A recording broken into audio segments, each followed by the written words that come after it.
In the next 45 minutes or so, I would like to spend some time to tell you a little bit about the new generation of JPEG standards. And of course, I don't need to tell you what is JPEG. JPEG, that stands for not only the name of a file format, but also the name of the group that came up with this file format,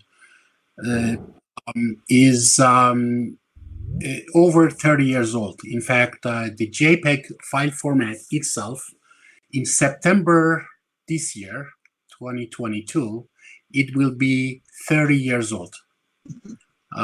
That's several generations and lifetimes in information and communication technology that you can imagine, right? Now, of course,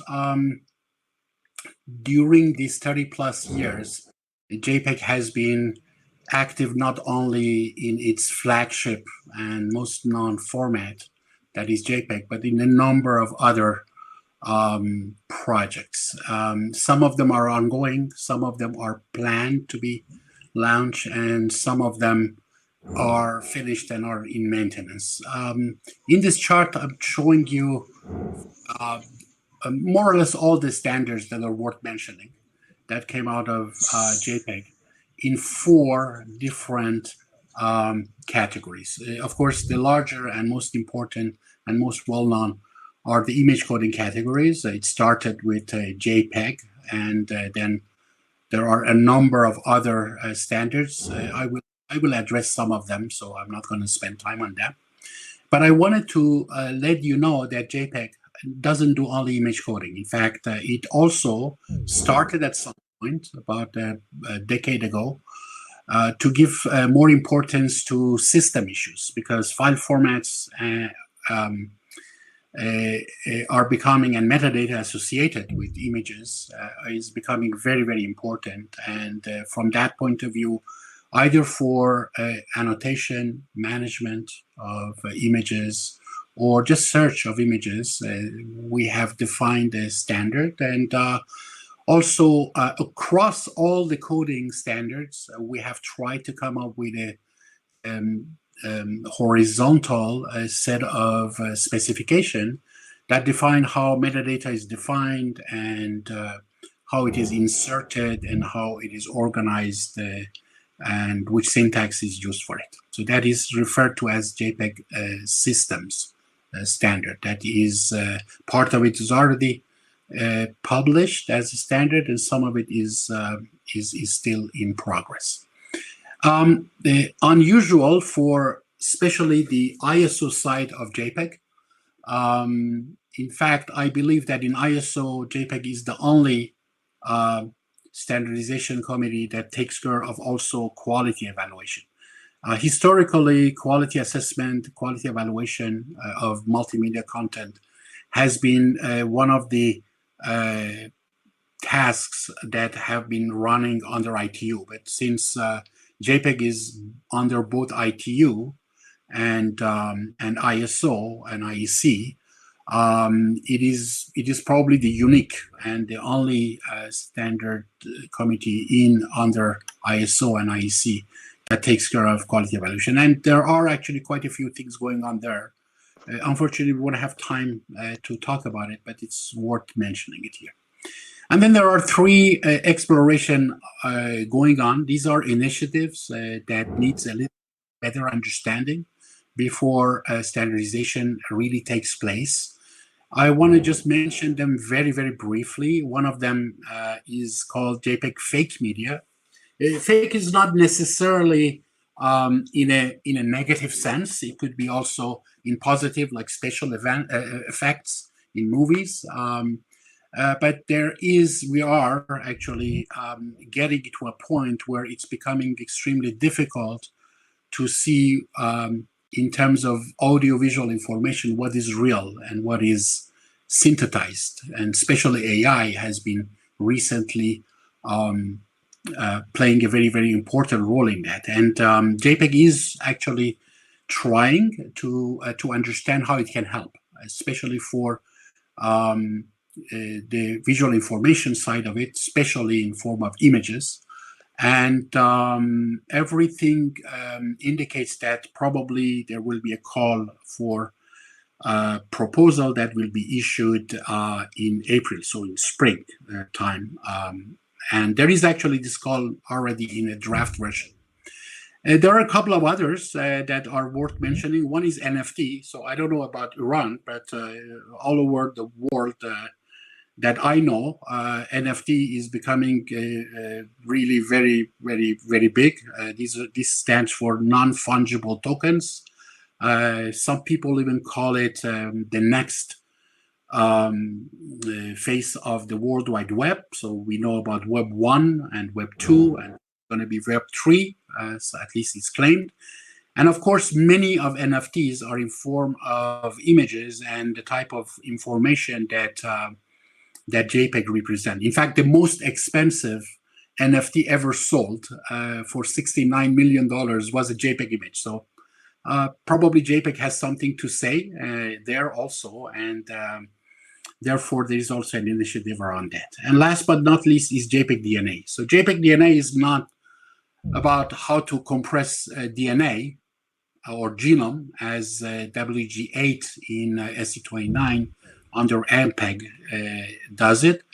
It's about using DNA as a medium to store information. Well, somehow the nature found that there is a very good way to store information or genetic code of not only humans but any living organism, or at least almost any living organism is stored in form of DNA. These are quaternary nucleotides. They are referred to as A, C, G, and T. And a lot of people have started in the last decade to look at actually synthesizing DNA that contains information, just any type of information, PDF files, images, video, audio, etc., and even extracting them. But this requires, if you want to do it in the right way, that the information is represented not in a binary way, but in a quaternary way. That's very exciting from academic and scientific point of view, all the way to technical point of view. And there are very, very exciting problems that happen there. It's a little bit like going and revisiting the digitization of information, but this time not as a binary representation, but as a quaternary representation. Of course, many of these activities I'm telling you are ongoing. Some of them are not. They are just in maintenance.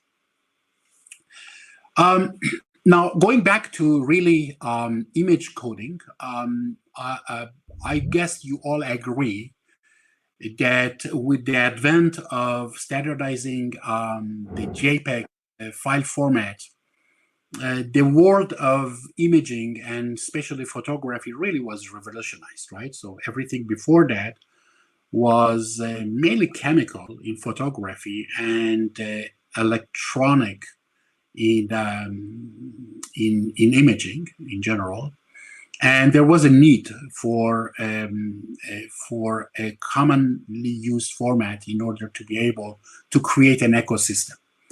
By ecosystem, I mean all the stakeholders, not only at the creation, but at the consumption and anything in between, or anybody that is even interacting directly or indirectly with the workflow of imaging. And this resulted actually now in JPEG format, the JPEG 1, to be really tremendously used. In fact, so much that you could even nowadays see people sometimes using JPEG as synonymous of images or pictures.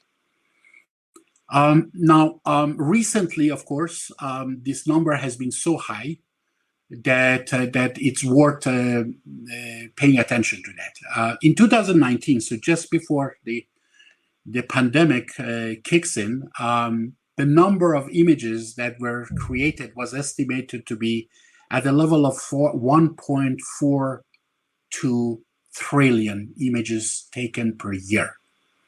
If you count the number of people who are on this planet, that makes a huge amount of pictures per year per human, right? So there are 8 billion people, more or less, on this planet.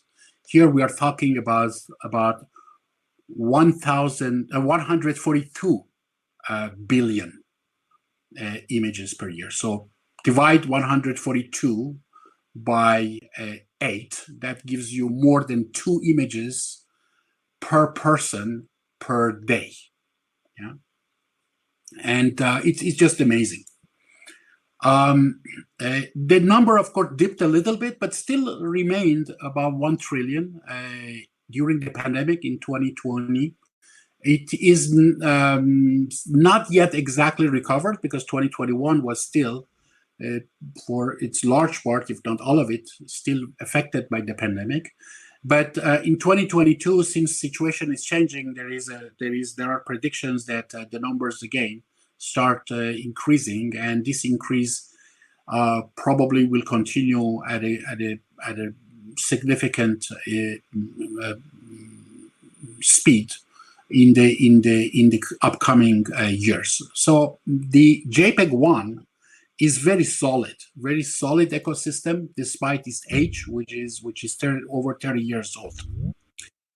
But of course, since JPEG, which was for the first time released as a standard in September 1992, there have been a lot of other standard for imaging that have been released by JPEG, and I already mentioned it. I just want to put some numbers for it. If you look, actually, I would say during the first 2 decades of the existence of JPEG, every standard came almost every decade. So in the last decade of the 20th century, we had JPEG. In the first decade of 21st century, we had JPEG 2000, and more or less in the second decade, right? Take 1 year off. We had a JPEG XR.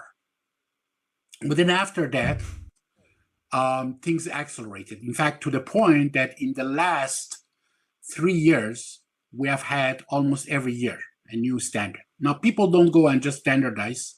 This takes a lot of effort, a lot of energy. The reason is because there is really a need for standards, and a lot of places in the world, they give a lot of importance to standardization, and they want to influence it. I'm talking about countries like United States. I'm talking about countries like China and many countries in European Union, because influencing standards basically has a direct influence also on the economy and the production and the competitiveness of these countries. That's why you see really so much importance given to standardization.